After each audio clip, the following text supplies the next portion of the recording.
Panina here. Welcome to the Kosher Cupboard, where we focus on kosher, keto, and low carb using healthy, fresh ingredients. Now, even if you keep keto or low carb during the week, when it comes to Shabbat, unless you have a health risk, you're going to need to eat bread. And the low carb breads are not going to work because we need to have a bread that's made from one of the 5 grains so that we can be qualified for saying hamotzi, the blessing before we eat it, and brachat hamazon for the blessing afterwards. Now the white flour, fluffy challah loaves look beautiful and they taste wonderful, but many people do have a difficult time digesting it. So Spelt has been a better option for us. So it's a very simple recipe that I use. It's only 4 ingredients, and I just make Spelt rolls that are just the right size so that they meet the qualifications for being able to say the blessings. Now the Spelt flour will make a little bit heavier bread, but we do like it. It works for us. I hope you like it. So let's make some Spelt rolls. So this is from a shork bread recipe. It's not from a challah recipe, so there's no oil, there's no egg, there's no sugar in this. It's just basic ingredients. I have 3 cups of the organic sprouted Spelt flour in here, and then 2 teaspoons of Himalayan salt, and then 1 packet of rapid rise instant yeast that I've put in 1 1/3 cups of warm water.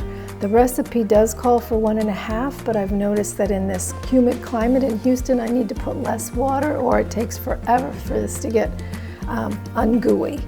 So I'm gonna just put in the salt, and stir it around, and add the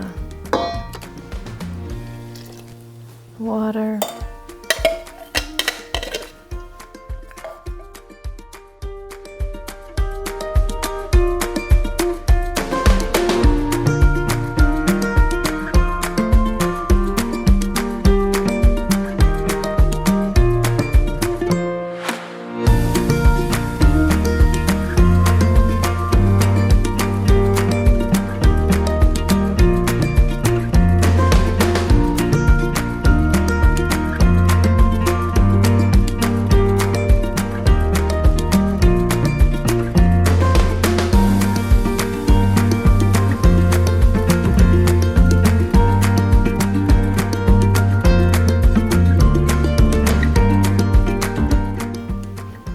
And the reason that I didn't try using a challah recipe to use this with the Spelt, because the Spelt flour does not have as much gluten, so it's not as elastic, and it can be a little bit risky to try and do it just like challah, because when it's rising, if it rises too much, then it ends up it can all of a sudden collapse. So rather than take that risk, I went the safe route with doing this.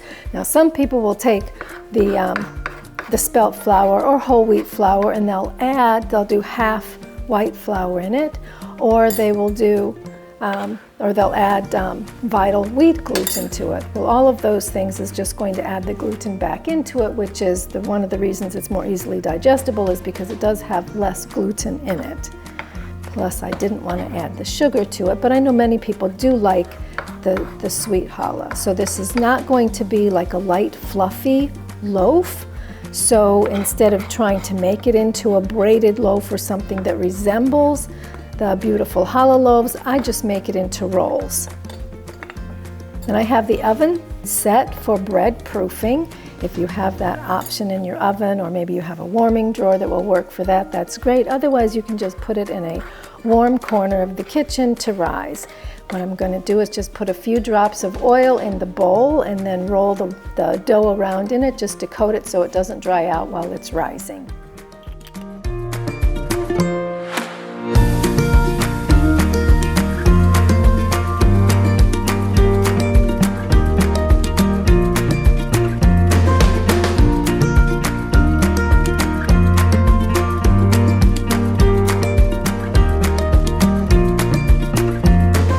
The bread's been rising now for about 1.5 hours. I'm just going to take it out and knead it for a little bit before I make it into the shapes that I'm going to use.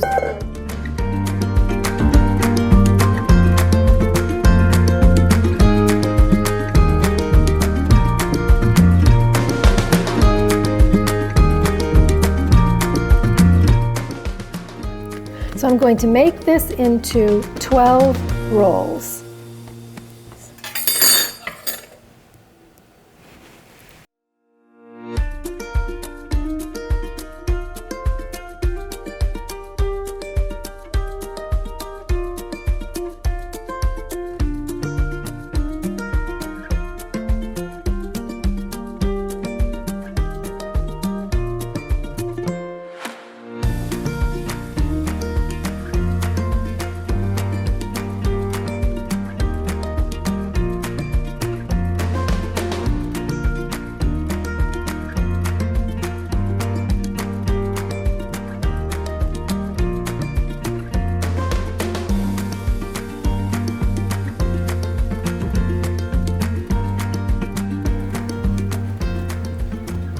And now these just need to sit and rise for about 30 more minutes, and then I'll be brushing them with egg and putting some sesame seed and a little zahtar on them, and then baking them. So the rolls have been rising now for about 30 minutes. I'm just going to brush them with the egg and then put some sesame on them and then sprinkle a little bit of zahtar for color.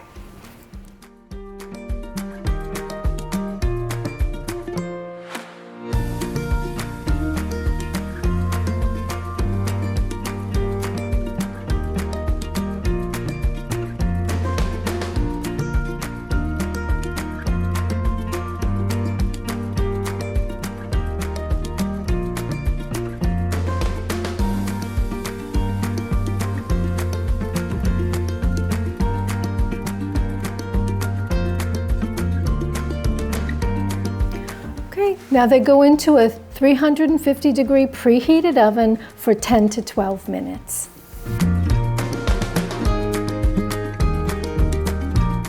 All right, so they cooked for 10 minutes and it looked like they got brown enough. Looks like they're cooked all the way through.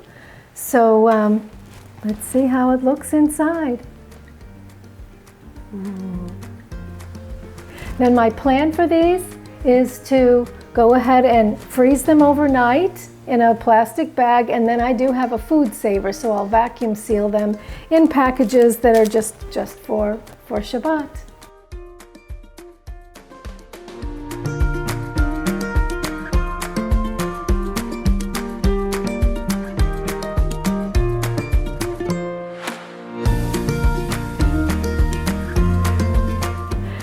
So if you like this video, and even if you didn't, please hit the like button and subscribe to our channel. If you hit the bell, you're going to receive notifications of any future videos. And let me know if you like this recipe, and if you tried it out, I'd like to know how that worked out for you. We're also open to suggestions for future videos. You can leave your comments below, or you can email us at thekoshercupboard@gmail.com. Thank you so much for watching. See you next time.